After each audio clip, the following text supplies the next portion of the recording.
Welcome, everybody. I'm your host, Dustin. And I'm your co-host, Dean. And joining us today is the deadly duo, Krsy Fox and Spider One of One Fox Production. They transitioned from music to film, and oh boy, what a movie we have to dig up today. Oh, yeah. So, how you both doing?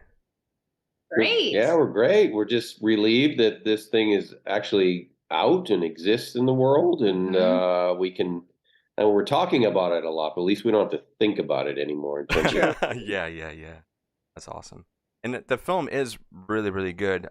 We were able to snag a screener of it because I'm over here in the United States. I'm over here in Massachusetts. So it's playing at Salem Horror Fest. And we were able to get a screener for it and get the review out, which Ian and I love it. There was a midnight screening for it, which was absolutely awesome. You guys have that over here, and I know it's playing in a lot of other festivals too, so it's great. Really, really great for both of you. Awesome job, seriously. yeah, Thank thanks. you. Where in Massachusetts are you? That's my home state. You know that, right?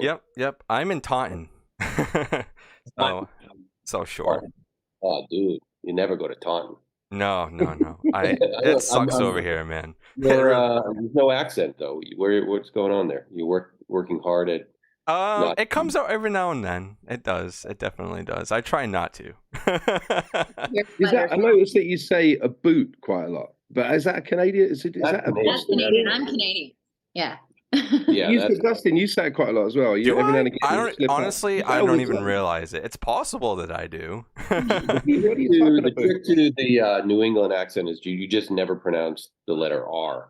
Yeah. Right.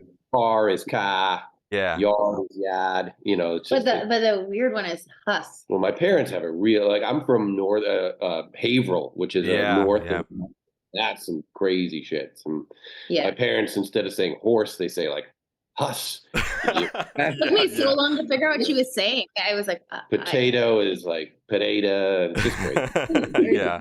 It's crazy over here in Massachusetts. Like every single city and town has their own dialect. It's crazy. Yeah. Absolutely crazy. But let's get to talking about your careers. What I always like to do when we have guests on here, everybody knows that you're both musicians. But I like to know where everything kind of started with you. We can talk about the music side if you want, or we can dive into the film aspect, or both.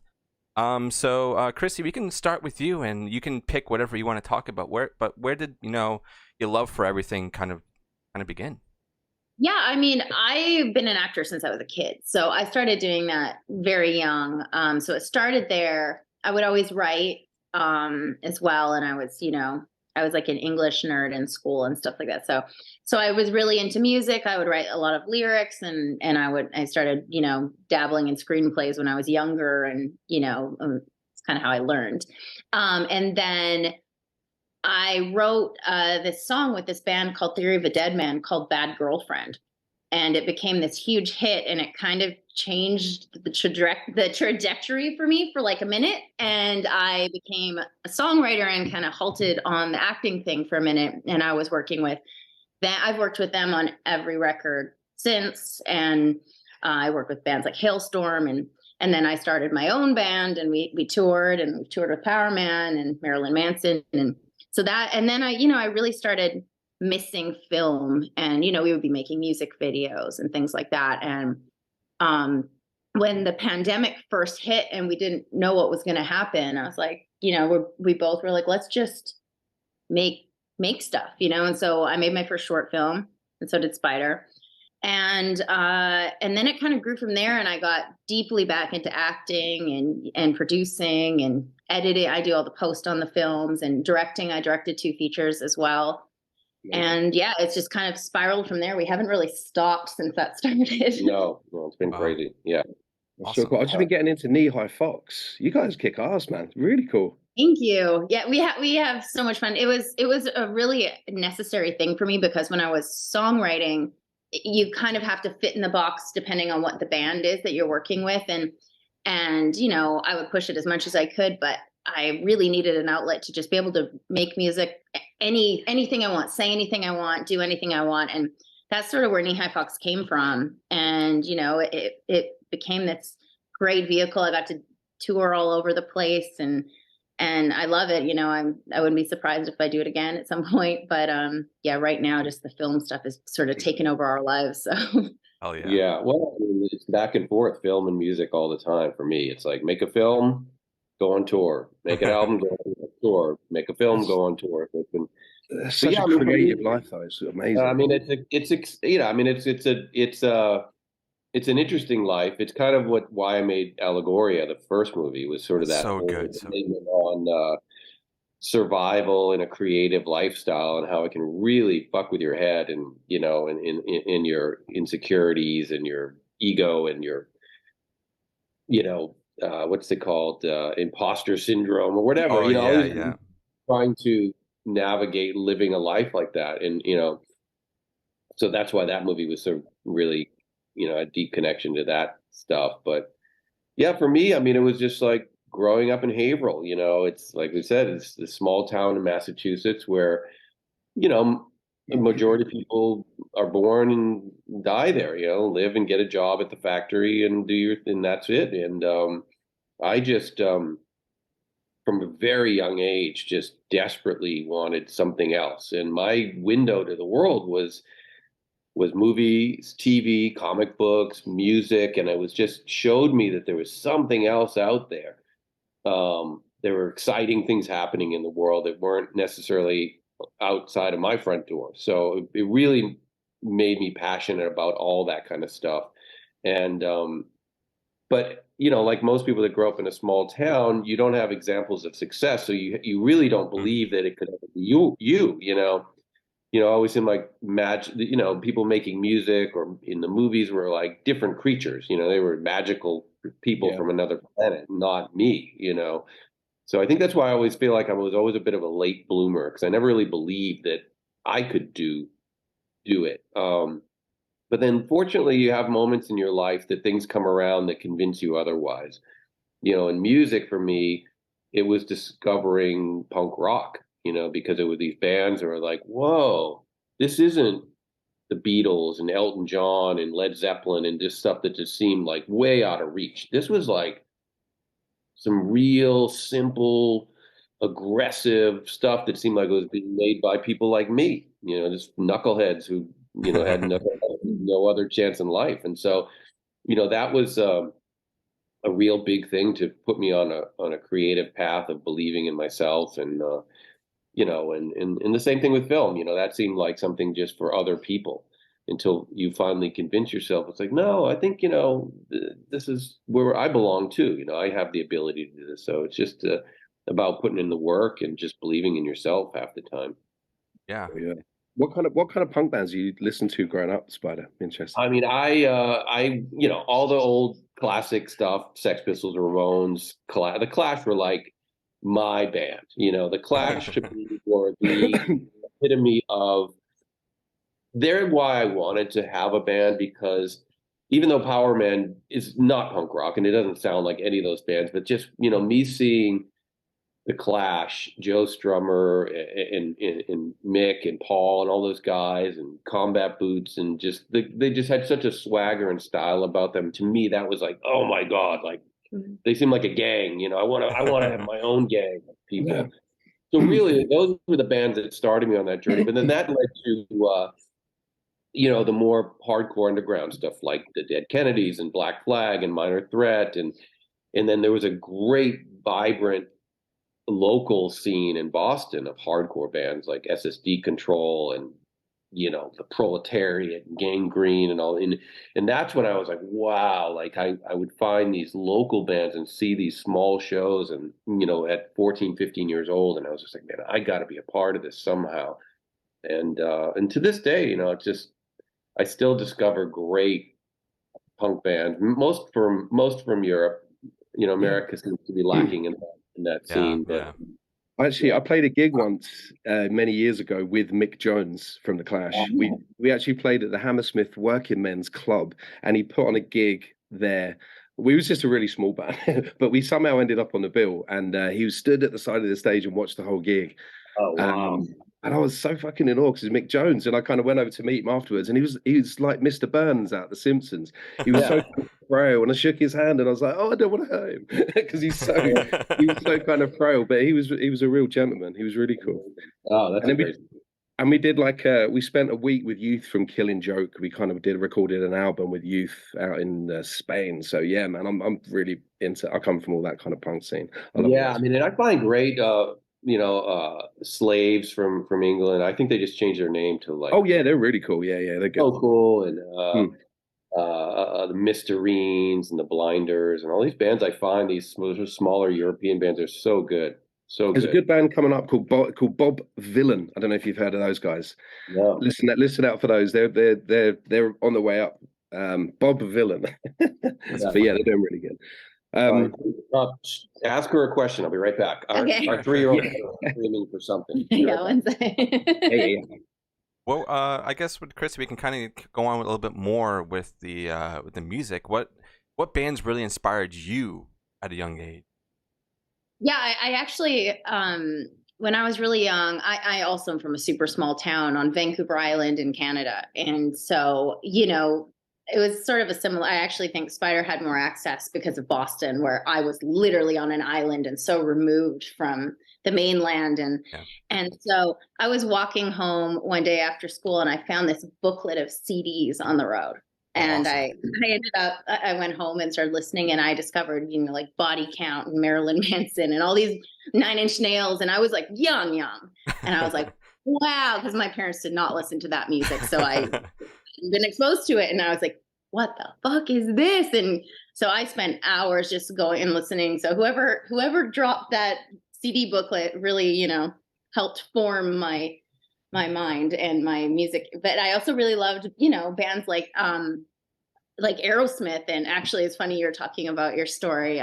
My band played the Viper Room in one of our very first residencies in Los Angeles. And the guy, Casey Tebow, who directed our first music video, he works all the time with Aerosmith and Steven Tyler. And so I'd met him a couple times, and Steven Tyler came to our show and watched us play. And I was like, terrified. I was like, he's like one of the best singers in the world. Also from Boston. Yeah. Also from Boston. Yeah. I actually said that to him, and he's like, where did you think I was from? The moon? I was like, yes, actually. Yeah. Definitely. Steven Tyler's definitely from the moon, man.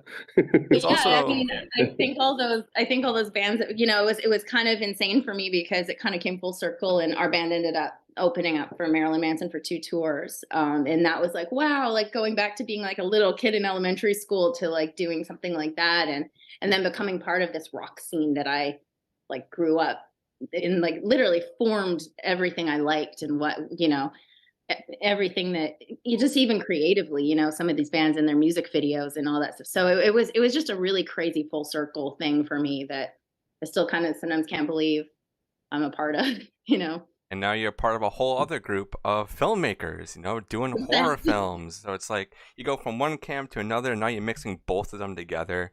It's so awesome to see. And Allegoria was such a hit film. Like when I went on to Shudder, I was like, this movie is nuts. Dean saw it, and he's like, dude, this movie is nuts.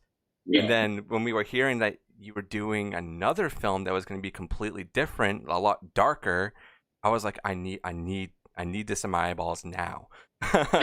And this movie it's balls to the wall, man, and I love it. It's a great movie. It's really cool. It ticks so many boxes. It's a really, really good movie.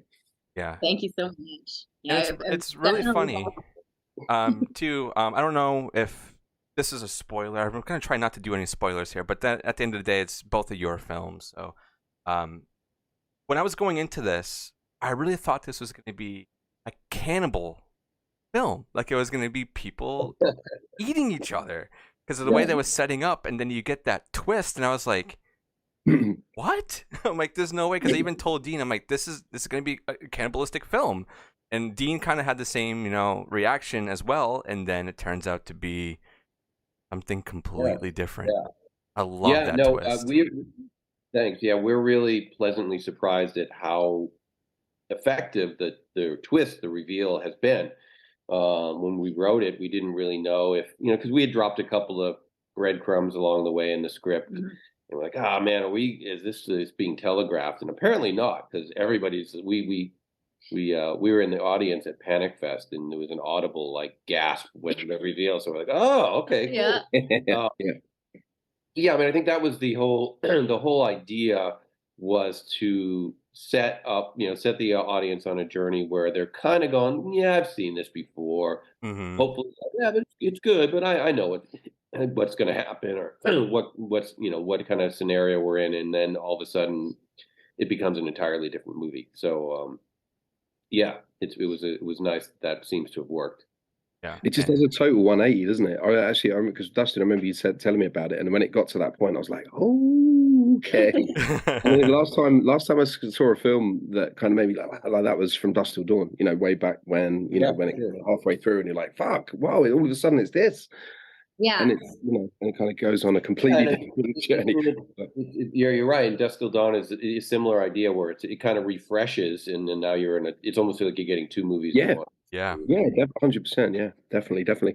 So you guys keep a lot of the production tasks like in-house, and there's so many strings to each of your bows. Writing, directing, music, and then this led you to form One Fox Productions. So how did the production company come around? How did it come about? I mean, initially it was for making our music videos, and we just when we got together, it actually goes back even further. Spider and I met randomly at the Hollywood Forever Cemetery, and I had just done that film Underworld Evolution. I acted in that film, and he was like, "That's crazy." He's like, "I wrote this script. I'm trying to pitch like a concept of this TV show." He's like, "Will you act in it? Because like there's a role for a vampire." And I was like, "Yeah, that sounds awesome." And he ended up getting the show made on MTV. And so we started there, and then we spent a lot of years. We kind of drifted apart. I moved back to Canada. I hadn't spoken to him, and then we reconnected, and we ended up dating, and that sort of became the center of our relationship, was like creating things together. And we started making music videos, whether I was shooting it or Spider was directing something for my band or whatever. And we're just like, so we kind of formed our names and became One Fox Productions, and it sort of started there. And there was so much on the music end going on for us at that time that we didn't really have any other time to be making films. And then 2020 happened, and And again, I think the idea of making feature films seemed like a bigger task than maybe we believed we could do. And we started out trying, like most people do in LA, is you try to have meetings with other production people and try to, have somebody else maybe facilitate it for you. We had scripts, we had ideas, but none of those things ever came through. And it was just like a light bulb moment, just like it has been in music. It is just you have to keep reminding yourself that no one's going to do this for you, Yeah. and no one's going to make this happen. So we just got to the point where we're going to have to do this ourselves. Yeah, man. And that's what we started doing with the short films. And then we were like, well, if we can make a 10-minute film, maybe we can make a 90-minute film or whatever. And so we kept pushing the bar further and further until now it's an actual crazy thing where we seem to be on pace to make a film every year, which is great. Oh, hell yeah, I need that. The other element of this too is that a lot of people, especially in independent films, the reason some things are not attainable is because their budget is so small, and then they're like, well, I can't finish the post, that. And so I taught myself to edit. I taught myself to do sound design. Obviously, it was already involved in music, and so we're able to complete all of our films in house, which is been a huge asset for us because doing things on smaller budget, we can put all of our budget onto the screen and into the important things, and we can complete the film and have a finished product that we're super proud of and we have full control over, which is not always the case. And I think we're super lucky. And any independent filmmakers out there, teach yourself as many jobs as possible, because sometimes people get in their own way and they think they can't, but you can. Yeah, I mean, another thing, since it's interesting because we started this conversation talking about music and punk rock, and certainly my upbringing in that scene, and that's what this is. I mean, this is punk rock, and it's like when you're a punk rock kid and you're in a punk rock band, you figure out how to do everything. Yep. You don't have a record label. The DIY ethic, isn't it, man? The do it You yourself. make your own artwork. You make your own flyers. You super glue your record labels together. You make your own clothes because you can't go buy a T-shirt of your. I remember in high school, I didn't know I couldn't buy a Minor Threat shirt. So you know what I did? I bought a white T-shirt and a Sharpie, and I wrote fucking Minor Threat on it. And I had a Minor Threat T-shirt. And so that's the same spirit. It really is what happens with these movies. It's. Yeah. We're dealing with wardrobe and customizing wardrobe and working as an art department, production design, and all that stuff all the way around. And yeah, the goal is eventually to expand and get more. But there is something I would almost miss if it got too big. Like I like being hands-on with everything. I like getting dirty with the with all the production elements of it, and I think that's what also makes a movie really cool is when it feels like it's coming from, one person or two people. It's not like this movie by committee kind of thing that you get so often with a bunch of movies. It hasn't been in the laboratory for too long with people dissecting the script, forever and ever, which, Like we don't have anybody to give notes to us because it's just us. So we just make whatever we want. Yep. Yeah, I mean, they've grown a little bit each time, and that's always been our goal. But I think we love having that creative control. It's so exciting. Yeah, don't give it up. How many roles and tasks do you guys actually take on? Because obviously you wrote it together, Spider, you directed it, Krsy, you acted in it. Did you kind of then get like a DP on board, a location scout, costume department, or did you guys just try and do as much? No, I mean, we have a DP. We have a guy that we always use, Andy Patch. He's fantastic, and we have a crew of people that we love, and that But no, we location scout. We do all the wardrobe, all the production. We do all the posts. It's easier to say what we don't do than what we do. Right, yeah. we leave traditional credits out of the movie because it would just look stupid because it would just be our names through going. So I mean, what we don't do is we're not the camera department. We're not we don't DP. And we hire people to do effects and makeup and sound on set sound. Other than that. Essentially everything else is in our hands. Yeah, it's overwhelming, like down to just setting up ahead of the production, and we're so prepared, like with the actors and everything else is going. But things like we have all the meals pre-ordered, so they just have to go get picked up. We have this and everything's scheduled to a moment, like to the minute, so that we can make our day. It's already handled.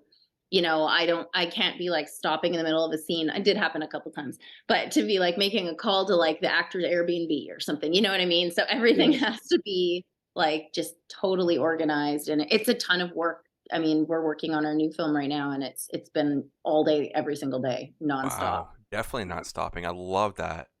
That's so awesome. You guys must have had so much fun as well.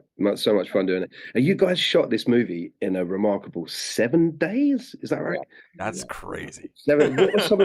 What was apart from probably a lack of sleep? What was some of the biggest challenges that you came across?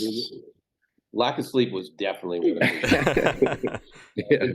Just the physicality of the work that like never stopping. Because we were directing, producing, and acting. So we just never had, like, where some of the other actors had long days, but they had go sit in the trailer for an hour and relax. I'm like running back and forth across the desert. Like, where's this? Okay, hang on, I'll go do it. Yeah, it was nuts. But the other things that we didn't really anticipate were just the physical and environmental challenges of shooting. We thought this was going to be a simple movie to make because it all took place in essentially one location. But the California desert is an unpredictable place, and the weather was unforgettable. It was incredibly windy the entire shoot, so much so that we had to change plans. We had to change location. We were going to shoot this outside. Now we got to move it inside. All these things we had to deal with on a daily basis. Extremely cold nights. So actors covered in blood, laying on the ground, shivering. Hypothermia. Being like crawled on by aggressive desert spiders. Oh no, thank you. Whoa, no, I'm out. Yeah, rattlesnakes. Me and Scout almost got bit by a rattlesnake. That was Oh man, no. See, spiders I'm all right with. I love spiders, especially this spider. the Rattlesnakes, rattlesnake was mad. rattlesnakes, hell no. Oh, Yeah, there was a lot. It was a lot. Such where we had, it was when you have extreme wind conditions, it's fucking with the camera because there's sand blowing everywhere. There's fucking with the audio because the microphones sound like they're in a windstorm. It was a lot. Not to mention, like as actors, like there's moments of the film where we're actually supposed to look good. Like we're just getting there, and my face is so dirty. I was like the color of his shirt, like wiping my face, and I'm supposed to be showing up like in a nice white blouse. It was like brown. It was so insane. I do not think we like were prepared at all for that. wow. Yeah. 7 days. That's so crazy. Yeah, I don't know if people understand how, like, I don't know if, I mean, unless you're a filmmaker, you don't really understand how, like, we have friends that are other filmmakers, and they just can't wrap their heads around it. They think like 20 days is a fast shoot, and it's just like, Yeah.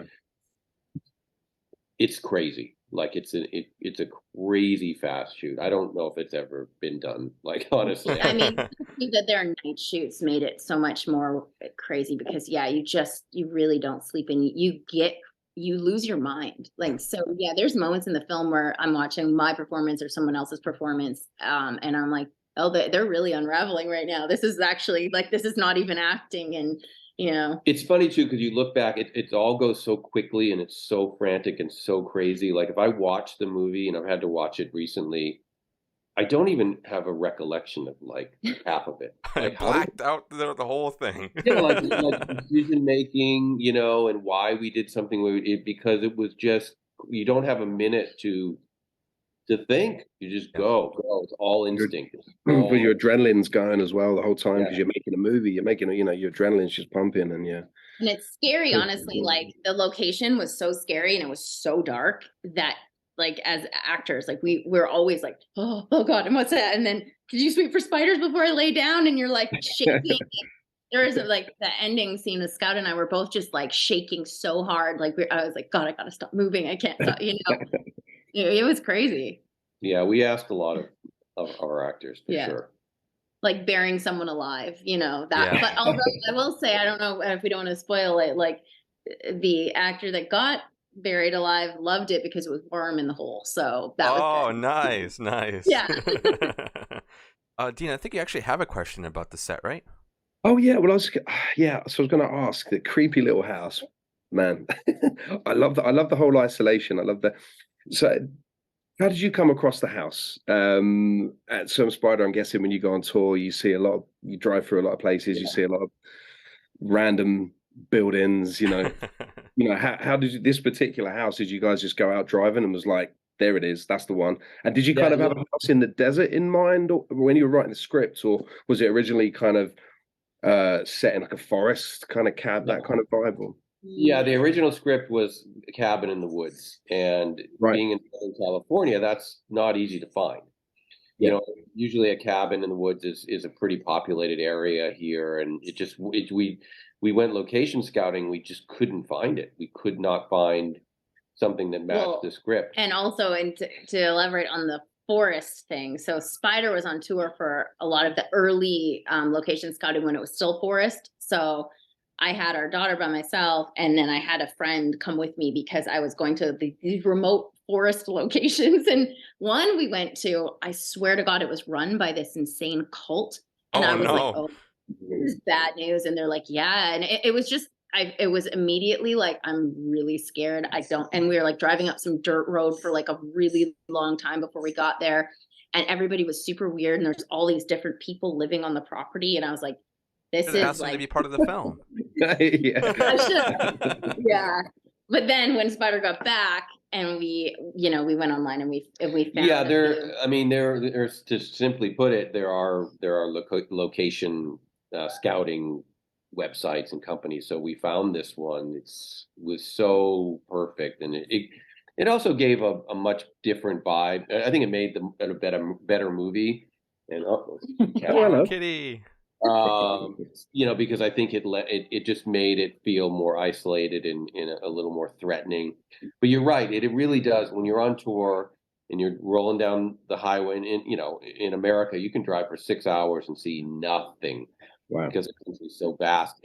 But yeah, you'll be driving. And there's that one little house, like with the light on in the Like, middle what the of fuck goes on in there? who fucking lives there Yeah. and what's Yeah. going on. I mean, it's Texas Chainsaw, right? That's Oh yeah. his Yeah. ultimate example of that. And so yeah, this was perfect. I mean, and these were actual real structures that people they didn't live in them now, but had been lived in by families. And the secondary house was a house that had been in a flood, and they just left the bones of the house standing. And it did not need a lot of help, man. It looked scary just showing up there. Yeah. So there was no one living in that house at that. No one living in that spot. That was my very first question to the property owner. I was like, "Do you guys live here?" And they're like, "Oh no." I'm like, "Oh, thank God." No, thank you. Yeah, there might be someone living there now under the floorboards. It's like It's true. possible. Oh wow. Oh man, there's a lot of really good moments in this film too, but the one that sticks out to me the most is that super high tension scene with people pointing guns at each other and like you have to make these choices. Yeah. Like how was it acting that out and also writing it? Because like it's so batshit that I'm sitting there like I can't even watch this right now. So being there and acting and also putting that to paper, like that's crazy. So whose idea was it to have this like super crazy high tension moment? Yeah, I mean, I'm glad you like that. That's one of my favorite scenes in the movie Me too. We too. call it the standoff scene. It was Yeah. one of the, Yeah. actually one of the scenes we cut, right? Like It an early- was. Yeah, that was when we knew we're like, okay, this movie's got something because we were really excited. Yeah, shooting it was definitely, that's when you felt like, oh man, I think we got something here because Yeah. the performances are so strong. I'm so happy with this cast, and Dylan, who plays David, is so menacing. Oh yeah. And one of my brilliant. favorite parts of that is when he just brutally tells, confesses to their whole plan of like, finding these women and bringing them out, and just the look on Scout's face and the tears when he's just, saying, if we find desperate women, trying to get out of their boring lives, the type, right, June? And she just like starts crying. Yeah. Like, so yeah, that moment was really special. And I think on set too, like shooting it, like with the energy of all the actors and everybody having like a different motive and a different job to do in the scene, it kind of it felt as intense as it looked, and it was, like I felt all the reactions were very natural because like you're really as actors becoming these people, and you're like, how would this person handle this? And yeah, just Dylan screaming at me to stop interrupting him, and then also like imagine like shooting somebody and you're like this girl has never even probably picked up a gun in her life and she just shot somebody. You know what I mean? And it's like it was just a really really intensely emotional scene. And I think too, like one of the biggest things about this film that we didn't expect from the table reads, because the table reads were hysterical, like we were all laughing and everybody's like we're having the best time, and then we get on set and it's so heavy, and every time somebody died in the film, even the bad guys, we would drive home like dead silent, like so messed up and like by it. And yeah, I think it was affecting us so deeply, and I think all the actors felt the same way. So that scene was very authentic, and I felt like I had someone beat the shit out of me when I went home that night. Wow. And the effects in this film are actually really good too. And when you see like the characters see certain people die and like how crazy it gets, and then you have the bear trap and like all this other stuff that's going on, and it's like what the hell? Like hearing that this was done in 7 days and it was just basically you two doing all this, it feels like such a high budget film. You really like nailed it. Like seriously, like I couldn't even say, yeah, this is made essentially by 2 people. That's it. Like you can't do that with most films. And going into this one, even with like Allegoria, like the movie is so huge that what you guys have, what you captured in this bottle, don't let it out. Don't let it out. Keep it with both of you because you're on to something, seriously. Oh, that's nice. Yeah. I mean, that's a huge compliment because we are working with modest budgets and not a lot of help, and I think that you know, part of that goes back to just trying to accomplish things that you can accomplish. You know, in other words, we always say like, don't write. You know, people ask like, what advice would you give, you know, indie filmmakers? I'm like, well, don't write Star Wars because you ain't Yeah. gonna make Star Wars. Yeah. You know, write. You know, it doesn't cost a lot to have an intense moment between two people in a room. You just got to find great actors. Like that is not, but that can be more effective than any, you know, car chase or exploding buildings, and you know, and so I think that's something we always try to keep in mind is, you know, character development. It doesn't cost. It doesn't add to the budget. You know, Oh so man, Tarantino was a master at that in his early yeah, films. You know, Reservoir Dogs is a great example of just a Yeah. bunch of people in a room, great dialogue, high tension scenes, and just a bunch of dudes in a suit. absolutely, yeah, Totally. yeah. I think he taught a lot of people that for sure. Oh, I'm being summoned. No worries. Oh, Oh, okay. she needs to put on a princess dress. Continue, guys. Okay. Hey.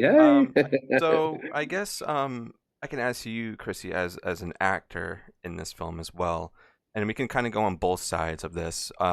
So acting side, what was the hardest scene for you to do? Like either emotionally or just physically or all around? Like, was there one scene that sticks out to you the most? As like, wow, this was so difficult to do.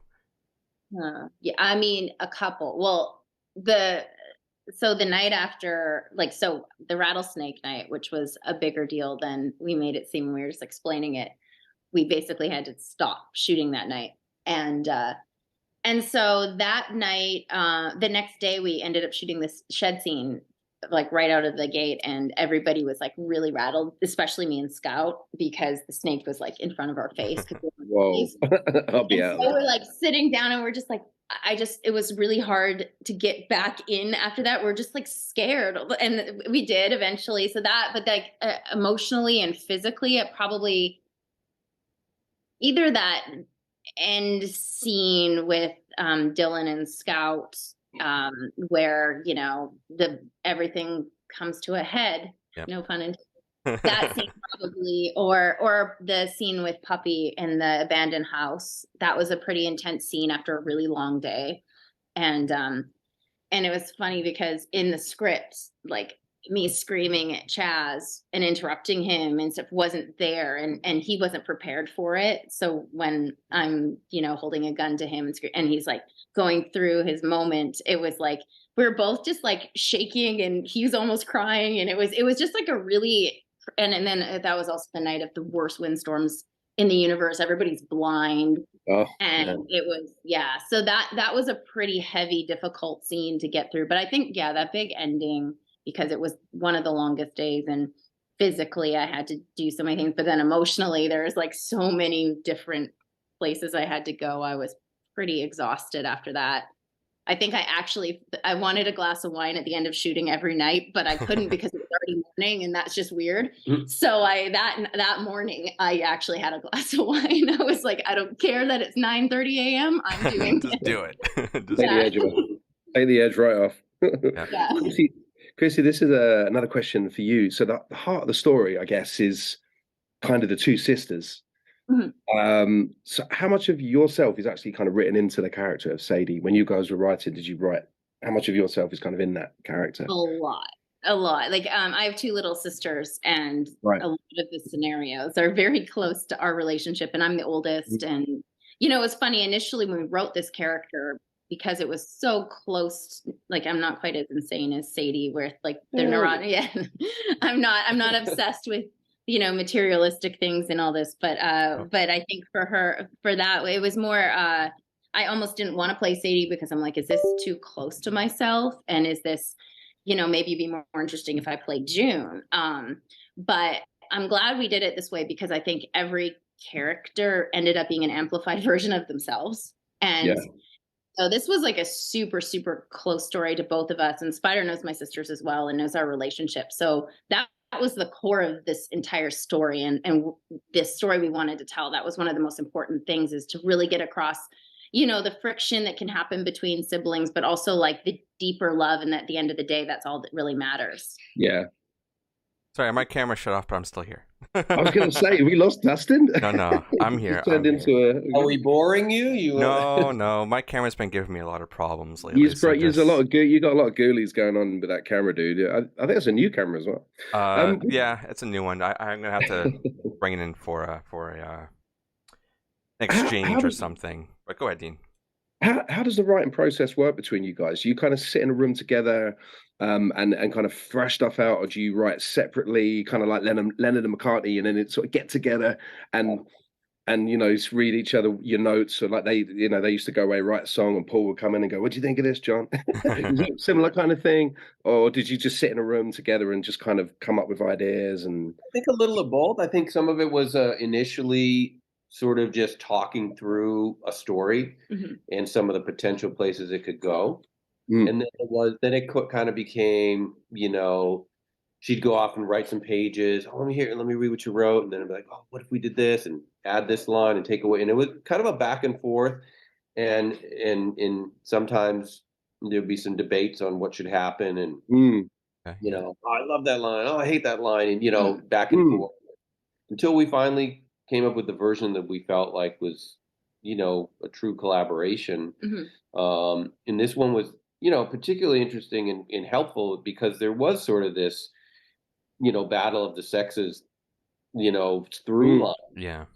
Very helpful to, have a female voice to steer the ship in that regard, and then also on the with the guys to try. I was having a lot of fun digging into that Yeah, side and giving those guys a little more depth and you know some of this pseudo religious thing that David would have in his character and Yeah. somewhat cult leader mentality. And so, yeah. I think we just gave us both an opportunity to latch on to certain characters and really dive into them. Mhm. Yeah, I was going to say, Spider, did you kind of embody the male characters and contribute to more of that side of the dialogue? And Yeah. Krsy, the same with the Yeah, female I mean, characters? yeah, it wasn't like 100% thing where we each Mix took it up. that, but I think for sure because I feel like it's a matter of trust too. Like, well, listen, I trust that this is how you know these girls would act, and I yeah naturally would gravitate to the male characters and in Hmm. that, and it was cool because then it kind of created this tension in the script too. Um, Mhm. and it was fun. We were talking about this in a previous interview about how one thing that I'm really proud of with these female characters is how flawed they are. Because a lot of times in movies and TV, I think there's a real danger in there, and I don't think that people, I think in a sort of politically correct way, you know, people would frown upon showing warts and all with female characters, because Yeah. we're rooting for them against these really dangerous characters. But I think it's very realistic to show how messy friendships and family dynamics can be instead of them just being like girl power, let's all get together. And I like the fact that amongst all they're fighting and they're bickering and they're jealous of each other. And I think it's a really realistic take Hmm. on Oh yeah. relationships. Oh yeah. And I want to go back to the question that I was asking, Krsy. I want to ask it for you now, Spider. Was there a scene that was difficult to shoot, whether it be weather conditions or just the vibe was off or anything like that? Was there like one moment that like stuck out to you the most as like, wow, this scene is pretty hard to shoot? I mean, anything involving effects can be nerve wracking and want to make you jump out a window just because it. Um, Mhm. and there was one night. I mean, I do remember this. The night number 6, and we were shooting. There's a scene that happens in a pickup truck where somebody dies, Oh yeah. and it just like the actors were doing great, but we were having a hard time figuring out how to do an effect, and it was at that moment I almost just threw in the white towel, just like I fucking give up. Like like somebody else take over. I've Yeah. had it. But we nailed it. We got it. I think there were just a lot of sleep deprived challenges in this, so there was a lot of those moments. But when I look back now, I only think of it as fun. It just Yeah. seemed Yeah. so fun, and but I didn't have the best thing you can ever happen as a director is not having any issues with any of the actors, and like everybody in this movie was like just knocking it out of the park and so down for whatever, and it just made my job creatively pretty easy. Yeah. The physical stuff in the scheduling was not easy, but working with these group of people was just like a breeze. Yeah. It was great to see Scout back in as well. She's great, man. I love Scout Taylor Compton. I've Oh, met her once yeah. before, and she's really cool. She's awesome. She is talk about down for whatever, Scout's down for whatever, and she's just like a team player, man. She would just jump in and like Just setting up makeup tents and That's awesome. Oh yeah. She's like whatever, because I think she's also, she has her own plans to direct and produce and her own, and I think she really was into the whole process of it. And she's been on set since she was a little kid, so she understands the mechanics of, a lot of actors don't. If you're just an actor and you sit in your trailer until it's time to do your scene, you might not have an overview of how things actually work, and she definitely does. Yeah, I have to say too, like it was really interesting the way the schedule was. Like the first 3 days were just women, like none of the men came in. So we had this really natural dynamic that we had built, like almost like the movie where we're by ourselves. It's it's girls' time, and ridiculous that we're in the car, and Rachel and Lindsay have comedic backgrounds, are doing skits, and you're comfortable among women. And then when the men all came in, I think one of the first things we shot was the ear scene, the conversation, and it was so cool how like naturally the dynamic changed in a good way when we weren't shooting, because everybody liked each other so much. We all were like such good friends, and we're having so much fun, but also like the on-screen dynamics, and it just, you could feel the shift because we actually were going through a shift in the shooting schedule. So that was neat for me. And you can tell as soon as, because I live on a farm in the middle of nowhere, and I was watching this movie and I had it turned up real loud, and that part with a knock at the door, I was like, fuck. Turning all the lights on, I was like, that's definitely one of my favorite moments. That slow that really got me, that bit. Anything like that, that's who the fuck is at the door, man. But yeah, as soon as the guys come in, you can set the whole shift in mood all of a sudden. The presence is completely changed. I kind of knew that Scout was working with you on this movie as well, because we this is a totally random story, but we was at a Comic-Con in London, and my son's a big Star Wars fan, and he wanted to meet one of the guys that played Darth Vader, and it turned out to be Scout's boyfriend. We somehow got talking about it, and then I was like, oh right, it's Scout Taylor Compton. Yeah, I know she is. Yeah. And he was like, yeah, she's working with Spider-Man on another movie. And I was like, oh, I've seen Allegory. And we just kind of had this conversation. So so I knew that you guys were doing. He was a really nice guy, very handsome man. He was. Right. Yeah, he's awesome. But yeah, no, it's really well cast. The whole film's really well cast. All of you guys absolutely knocked it out of the park. It was great. 100%. Dean, do you have any other last questions before I throw the final hundreds, one? Man, hundreds, and no, I'm joking. I mean, I do, but you guys have probably been talking about this film over and over and over again. So, what parts of the filmmaking process do you enjoy the most, and what do you enjoy the least? That's a good one. Oh, that's easy for me. I mean, I think we agree.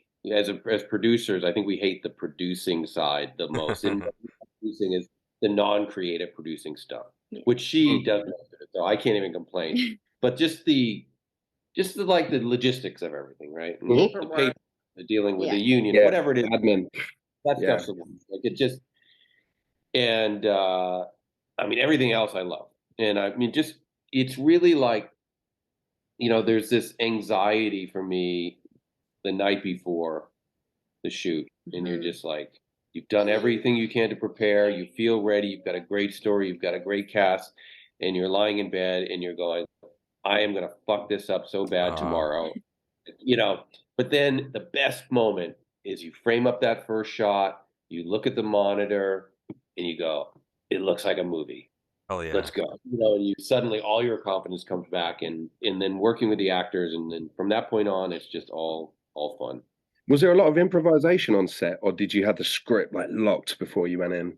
pretty locked. I mean, we allow actors to, if you got something you want to try. I mean, Lindsay, who played Carmen, like Krsy said, is from a improv comedy background. That's like her thing. So when you have an actor like that, you certainly want to Oh let yeah. them throw in some lines. And Yeah.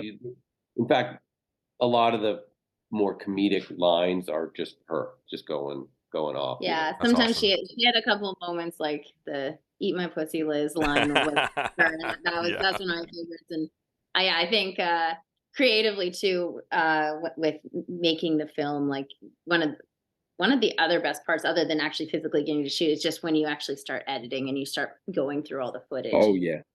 You're like, Yeah. oh my God, I didn't even know. And especially for me, when I'm acting in it, I'm not looking at a monitor. And I'm like, Yeah. well, like it looked so different than it felt, or, and so that's so exciting. When I'm directing, it feels a little different, but yeah, that was one of the funnest parts, because obviously I was there for everything, it's just like almost like everything's brand new. Yeah, I mean, that's a great feeling because, I mean, editing though can be daunting. Like when you first start, A whole feature, yeah. you're Oh, just yeah. like, Yeah, you got a lot to go through. this is not going to work. This is terrible. We just wasted all this time and money. And then slowly something starts to come together and the scene works. And you're like, oh shit, this might work, and you get really excited again. It's like, it's definitely a roller coaster ride. I mean, it's like making an album, but times 1,000. Making an album the same way. You write a song, you just think you're on track to make the next Sergeant Pepper, and then you write the next song, and you're like, we're the worst band in the world. This sucks. And then you write another, and it's just this. It's a ride of highs and lows, Yeah. But you have to keep reminding yourself that, like, no, we've got something special here. Let's just keep plowing ahead, and we'll get this. Yeah, I think like Allegoria was simpler because we shot it in segments. So it was like, oh, cool. Like I had all this time to edit it, and then we got to live with it. So then when we went into the next segment, we're like, we knew what it looked like, and we knew what needed to go. And then this one, I initially started editing chronologically. I'm just going to start from the beginning. And then, I started getting burned out quickly. And I was like, I think we need to do a couple of those key scenes, which was the standoff and a couple others. And as soon as we did, we're like, oh no, this is a movie. We got this. Like and we put music in really early and a lot of the real sound. And once you get into that, then you're like, okay, I'm really excited. Now we just got to finish this thing and sit in this room for the next month and a half straight. Oh, yeah. You guys must have sat back at the end of this and watched it and thought, we have fucking nailed it. Oh yeah. It depends, it depends. You see it so much that you definitely lose a perspective. That's why film festivals are really good, because you get to watch it in an environment in the audience. Mm-hmm. So you get a whole new feeling for it. Whereas at home, just editing and you're watching over and over, and it loses, you lose something because you know it so well. So it's really good to see it in a different place. Our 3-year-old knows like every scene and can quote it. We're watching Panic Fest, and she's sitting beside me, like saying the lines along with the actors. And when she was 2, she knew my whole monologue from Allegoria. It was oh my God, is this healthy? I don't know, but that's how much we owe.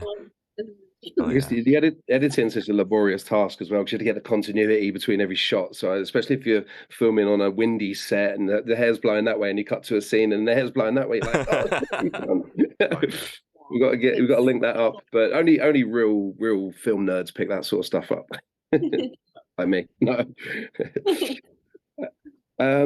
So yeah, Dustin, over to you, man. Okay. I've literally only got a couple. We don't want to keep you guys for much longer, so I know you're super busy. So I guess we can sort of end off on this one, if you're okay with that one, Dean. Is the ending scene. It really does hit really, really hard in the way that it's shot, and just how the camera is, and you see everybody. It's so beautiful but haunting, and how it ends. Are we going to expect a follow-up? Oh man, we've been talking about it. I feel like we left it the way we left it because we wanted that to be the case. And it's funny, as much as neither one of us want to necessarily dive right back into another Bury the Bride this minute, it's like, we got to start talking about it, because you know, it takes a minute to develop. But yeah, we have some really good ideas, I think. And we've, you know, Chaz has been calling us daily, being like, "Hey, what about this?" And we're like, "Not here yet. We're doing the movie first. Calm down." Yeah. Yeah. Yeah, I mean, it definitely is an open-ended thing, but thank you for commenting on the ending, because Yes, that thanks. ending is, you know, if there's a part of the movie that I feel like is most me, because I love, you know, look, I'm a child of Kubrick. I love shit Oh that just yeah. slow burn and just take your time, and so, you know, and it's definitely like the whole idea of that ending sequence was, again, I wanted the tone to shift Mhm. Yep. and the feel like you're suddenly in a different movie at the end, and I think we got it, instead of like, you know, I think the obvious route would have been sort of more like the climactic action ending and we end there, but it we sort of do that 20 minutes before that, you know, or Yep. 15 minutes, and then we have a whole different feeling to take us out of the movie that I think is, yeah, more emotional, emotionally satisfying for me Mhm. anyway. So yeah, it seems to be a lot of people have mentioned the ending and they really like it, because I think it was kind of a big swing that Mhm. people could have been like, oh man, like, yeah. So I was really happy with that ending sequence. You know, it gets really quiet, and after the action of, you know, the middle of the movie. Um, but yeah, sequel, you know, we'll see. We'll see what happens. I mean, Yeah. I mean, a lot of it, you know, if there's a demand for it and people really seem you know, I mean, this is a new thing. People seem to really like this movie. I'm used to Oh, people it's talking so shit. Yeah, no, I would love to do a sequel, and yeah, I think that ending, and certainly, you know, the big payoff moment at the very end, it made it feel so creepy and so oh like yeah. you're uncomfortably emotional in a different way than. And I felt like the film, once it really the action starts, it doesn't stop for so long that you're like being punched in the stomach over and over again. That Yep. it was such a like breath.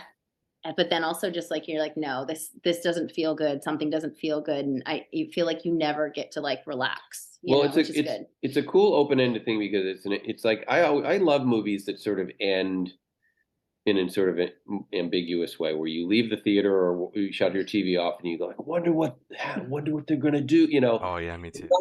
it's not like a sequel ending where, you know, your typical sequel ending where the hand comes out of the water or whatever. Yeah. You're like, oh, it's Big another cliffhanger. monster. Yeah, It's not that kind of a thing. It's just really like leaves you with a lot of questions, like yeah, what how do these people move on now? What could they possibly do? What, you know, like what happens 30 seconds after this movie ends? You Yep. know, there's Mhm. a million options, yeah. and we don't really give you a clue as to any of it. You know what I mean? So yeah, it's exciting to sort of think of where it could go for Yeah, and sure. I do like too, and with it, hopefully this doesn't spoil too much, but like just I was worried people were going to be like, why doesn't Sadie leave? Like why? And Yeah. no one's ever asked that. Like it's made complete sense to people who've watched the film, and that was cool because I expected people to be like, well, why not? You know, and it was like, well, no, because there's a bigger thing going on here. Hmm. Oh yeah, And for so sure. I thought that was really cool that people really understood that and they weren't like, that was stupid. You Yeah. know? No, the film is great, and it's so well paced too. Like going through so many things and leading up to the ending, or even like the middle scenes where you think it's gonna slow down and it doesn't, and then you're really on this roller coaster. So I love this film. Thank I love it so you much. guys. Um, That's awesome. Appreciate it. and with it being at Salem Horror Fest too, and having all those people see it and whatnot, it's great to see independent filmmakers like yourselves have a chance to show a film like this to an audience, and get testings out there and seeing, oh, if people like it, they like it. And everybody that I have talked to that has seen this film loved the hell out of it. And I love Oh, that for both awesome. of you. Like, this is such a awesome film. It's so refreshing because of the twist, and like how you work around it and create this new lore that you think you've seen it before, but then you're like, wait a second, this is completely different. I haven't seen this in a film before. They're reworking this in a way that I don't think I've ever seen in a film, which Dee and I talked about in our review. Is brilliant, and I cannot wait to see what you both have next, because I am really hungry for more already. I Yeah, and really I am. mean, I don't even know if we mentioned it, but I mean, people can watch it right now on Tubi, which is Yeah. a streaming platform. I mean, at least in America and Canada. Yeah. Sorry, Dean. But No, this is what I was going to say, guys. We need to get your films over here in the UK, man. yeah, we're They're working missing on out. it. We had some emails about it today, so Yeah. hang tight. Yeah. But yeah, so Tubi is, if people don't know what Tubi is, it's this great streaming platform. They have a massive horror catalog. Yeah. And so it's available right now for free. You don't have to pay a monthly subscription. It's just a free streaming service. And so you got to sit through like a couple commercial blocks, but other than that, it's worth it today. So go watch it. It really is. And thank you, Spider and Krsy, for taking the time out of your day. Out of all these other interviews that you're doing, sorry my camera decided to kill itself. It's actually, watching Bury the Bride right now for some reason. It's in the other room.